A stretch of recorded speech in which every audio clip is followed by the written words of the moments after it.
Bizarre Brain Comics.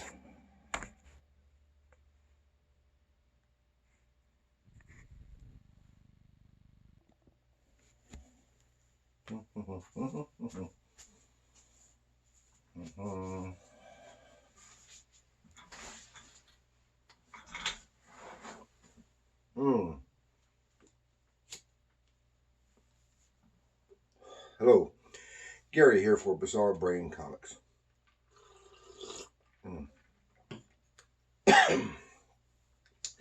This is where I like to take a look at some older comics, learn about the characters and the creators, and then examine the stories and the art. What I want to look at this time is from Marvel Comics. This is a character who was very popular during the dark, grim, and gritty days of the late 80s and 90s. This is The Punisher. This is Punisher Magazine number 6 from, what was it, 1990? Yeah, 1990. He was real popular back then.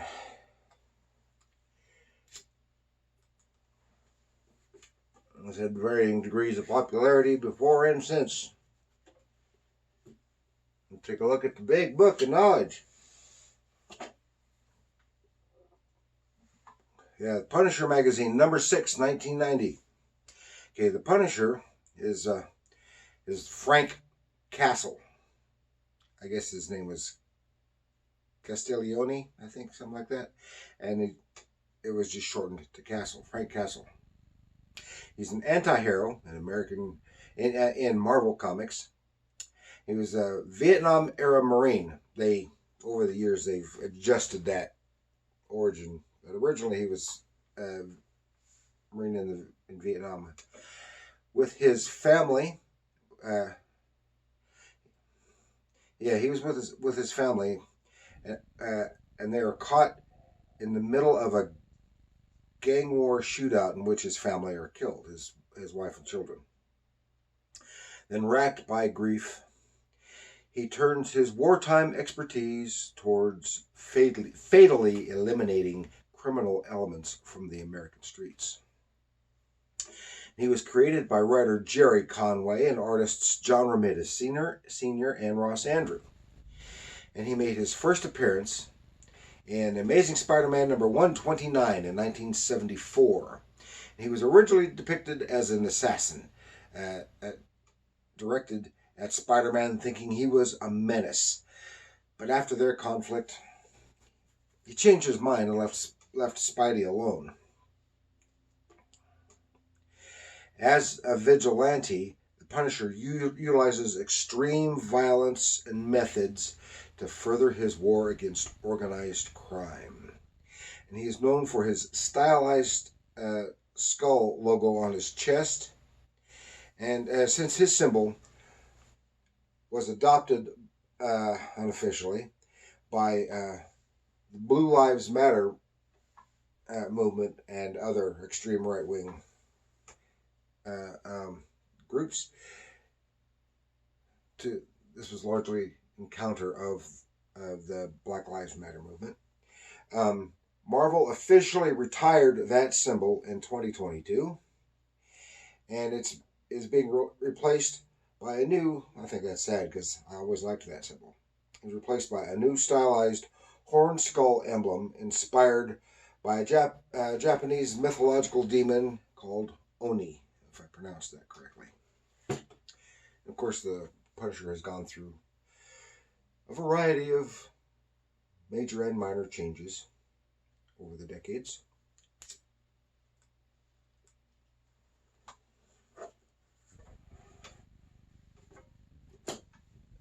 Okay.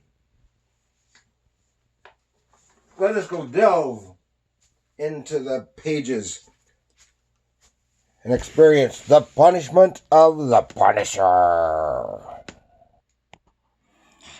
Yes, the Punisher. Here it is. The Punisher number 6. And this actually contains two stories. It's it's one overall story. This was written by Mike Barron and drawn by David Ross with a couple of different inkers. And this is a great painted cover by Joe Jusko. He's some great work. I'm gonna have to do an episode on Joe Jusko sometime. He did a lot of really good stuff. He did what I really liked, of course, was his the trading card series that he painted of Edgar Rice Burroughs characters, Tarzan and John Carter of Mars. Of course, and this issue is actually reprinting 2 issues of the standard color comic book from just a couple years before.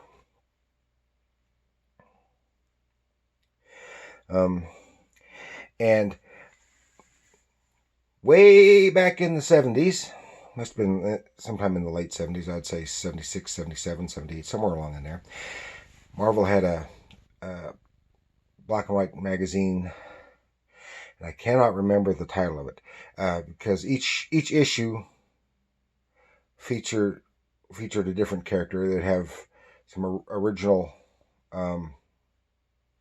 an original story, and then have like some articles and maybe some backup stuff. And they had one featuring the Punisher. Wish I could remember the actual name of the title. And in it, they had an interview with, or at least an article about the author Don Pendleton, who was the author of the Executioner novels. And also in the context, see, because of course the Punisher, he was only intended to be, as so many times happens, just like with Wolverine, was intended to be a one-time villain, and was popular, for the hero, and became popular, so he kept coming, and in this case is an anti-hero.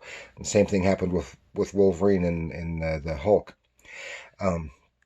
But they freely admitted that the Punisher is a swipe of the Executioner. A series of novels started in '69, and as far as I know, it's still going today under different authors, and they've gone completely differently. I used to read the Executioner novels back in the '70s and early '80s. When it was still being written by Don Pendleton, who is gone now, and when he was fighting the mafia instead of becoming a government agent and now fighting terrorists and other things. He was fighting organized crimes like similar to the Punisher, and he was just a swipe, a comic book version of a swipe. And it's also in the '90s that I guess the Executioner had a short comic book run. I've only got one issue. I'll have to do an episode on that sometime. And as I said, this is reprinting two issues, which make one complete story. And I'm going to try to go just briefly to it. Punisher in his not an apartment, because he's living in a warehouse. It's an abandoned warehouse. He's got it all set up. Has trash pickup. And it's supposed to be trash pickup, and beep, beep, beep, beep, and hear all this stuff going on, and something's not right. Wakes him up, he checks up, goes out, and the garbage men have been killed. What the heck? And he goes to his people, says, "Some really nice draftsmanship here," and I like the inking on this as well. And it turns out that the company,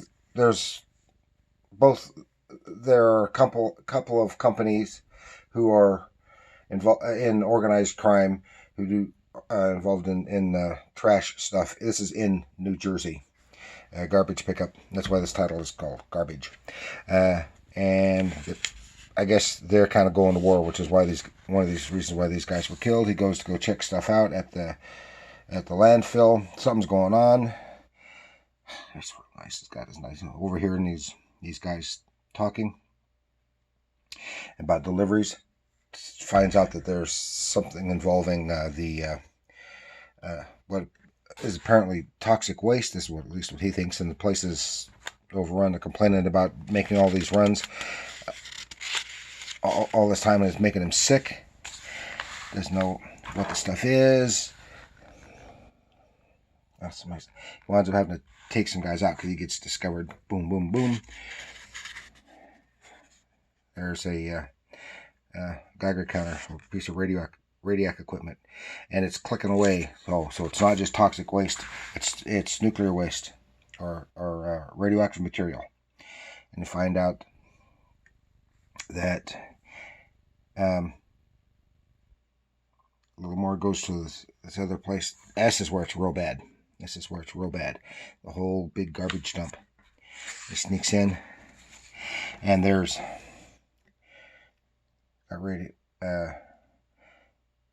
turns out, because this is where they're supposed to be taking the delivering stuff to, and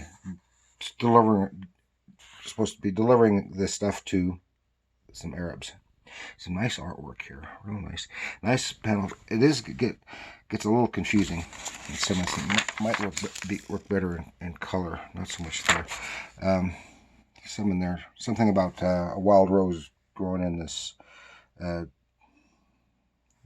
the midst of all this garbage, and he's turns out that they are selling plutonium to some Arab terrorists, so he breaks in, and all hell breaks loose. Gunfight, gun battle. He's trying to get away. He's got to stop these all this stuff going on. Find out about the plutonium, thinking that they're obviously going to be making a bomb of some kind. He finds us. They're also doing gun running and some all kinds of weapons here. So he loads up and starts taking people out while he's trying to get out, because the Arabs have already scampering, making tracks. So he gets out of here, running around in the garage. Oh, that's another one, really nice. That looks a really nice face there too. Gets this one guy head down and gets into to give him a little bit of information, and then has to use him for a shield when he gets discovered. Boom, boom, boom.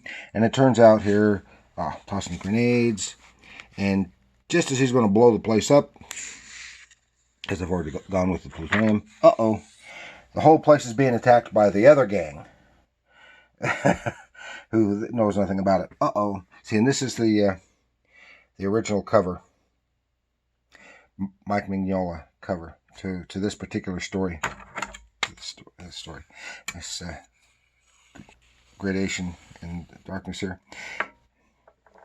This whole thing works real well in black and white, considering it was originally done in color, and they may have probably did go back and do some touch up, like the shading in his costume and the like. And I noticed some other gray shading. And these are extremely violent. You can see it's extremely violent. I don't know how. Did I have the comics going on there? Oh, after here. No, but it's not a. Yeah, I did. I'm surprised it had the comics code with all the violence, especially this. So and here's a pinup, and here is the second one. He's trying to find out what's going on, where these guys are going, and he's stuck right in the middle of this firefight. He's got to get out of there so he can go find out about the terrorists. So boom, he blows the place up with this rocket launcher, RPG. There's this guy. Got the drop on him. Asking him a few questions. Why don't you just go? Because he doesn't want to get involved in all this stuff. Back with his people at his HQ, he's trying to find out more. Though they can't find out about these guys. trying to figure out what's going on, and from some stuff that they've heard, and the place has been infiltrated by this lady, and her name is Rose Kugel, and she is Mossad. She has snuck in. No explanation on how she found out about the Punisher, how he's involved in any of this. It really doesn't matter.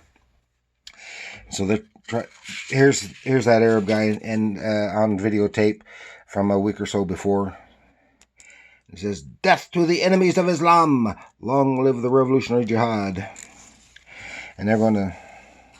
So they got something, and they're thinking bomb. Everyone's thinking bomb. They have no idea who's supposed to be making the device. You can see the whole thing. Again, some nice panel-to-panel continuity, storytelling. They think the target is at this in Philadelphia at some Liberty Bell event. But they get there, and this guy, he's just some lunkhead. They know he's packing heat, and they think he's involved. He draws the gun, and they pull, but he has nothing to do with it. He's just some schmo who was probably going to do something on his own, have nothing to do with these terrorists. So they get back. They're going to into the garbage place. Sneaking in, gotta question these guys, some more guys. Gotta get some more information. Just tranquilizers on the dogs. These nice dogs. More questioning under duress. And they said, "No, I don't know what the heck it is. I don't know what it is." And then they figure out, this guy, the big Arab, he's real interested in heavy machinery, and I guess he used to be a crane operator, and then it goes the boom crane, because they had seen earlier on the news that the premiere of revival of the play 1776 in Times Square. And there's been all kinds of construction of Times Square. There's this big boom crane where stuff is being built. Oh, that's it. It's not a bomb. They're going to sprinkle raw plutonium all over the people coming out of the theater, because there's all kinds of bigwigs at the theater that night for this premiere. So they get down there, trying to get into this construction site. Under fire, lots of brutality. She just comes up and has no problem sticking this guy and making sure he's dead right there. Gotta get up the building, taking the elevator up, under fire, get out of there. They blow up the elevator, working their way up the stairs. Find the one guy. The girl is gone when Punisher goes, and her name is Rose. Rose, she's gone. He's just momentarily distracted and gets a slight wound from this guy. He just blows him away, and he falls off the edge. So Rose had already gone up, trying to get the guy in the control room of the crane. That's a really nice depiction of the crane here. And then this one farther down here, this is done really well. That is difficult. Drawing in perspective. And she was unsuccessful. The big guy got the drop on her, and so he's got the drop on the Punisher, and has to drop his guns. And says, "Okay, now." He makes Punisher climb clear out on the big boom crane. There we see. There's the bucket that has the plutonium in it. It's out over the streets of Times Square, and he's getting ready to dump it. Well, he forgot to take Punisher's knife, and he crams it into the gears to try to throw a monkey wrench into the works. Quite literally, there. There's the people come, but he still can't keep them from dropping the load. But he comes out. He can't figure out what's wrong. Can't position it where he wants to, so he comes out after the Punisher. But he's made a mistake. Let the girl behind to come for Punisher, and he has a hideout gun on his ankle. She grabs that and blasts him a time or two. But he's so big and strong, well, it injures him, but it doesn't take him out. And he just picks her up and tosses her right over the edge. Woo! Aye! Aw, sad. End of Rose. Just in time for the Punisher to give the Punisher enough time to get to him and knock him off the edge. And that's the end. And successful conclusion, but sad because he was starting to like this lady and hoping perhaps they could possibly work as partners in the future. He was kind of liking having a partner for even if it was just for a little bit. And that's the end of the Punisher. And the Punisher, yeah, Punisher was real violent and real popular, real dark and grim.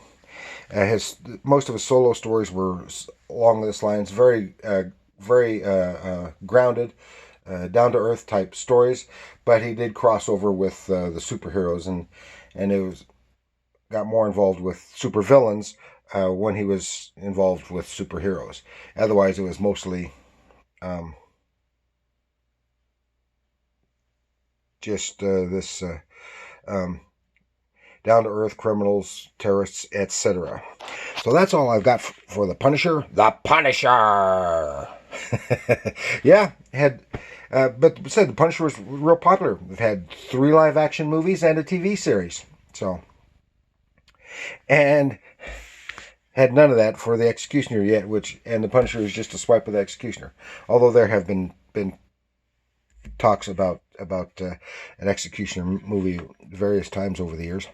I like the earlier Executioner myself, as I said before, when he's fighting organized crime. Okay, so that's all I've got for the Punisher. Hope you like this. Please like, share, subscribe. Leave a comment. And remember, comics are art.